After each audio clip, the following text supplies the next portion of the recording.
Ang nagkakamali yung iba, ang hinahanap, pera. Ang unang-unang hanap at priority, pera. Hindi baling mawalan ng Diyos, may pera lang sila. Kaya tuloy, may pera sila, wala silang katahimikan. May pera sila, wala silang maipon.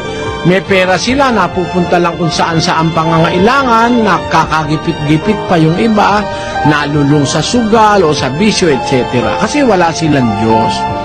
Ang pangunahin ang Diyos, kasi ang Diyos ang pinanggagalingan ng lahat ng kabutihan sa buhay.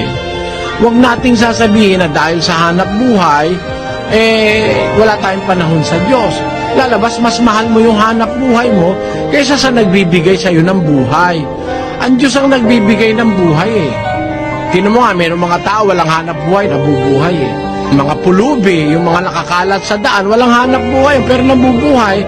Nagtataka nga ako, ulanit arawin, di man lang sinisipon eh. Eh yung mayayaman na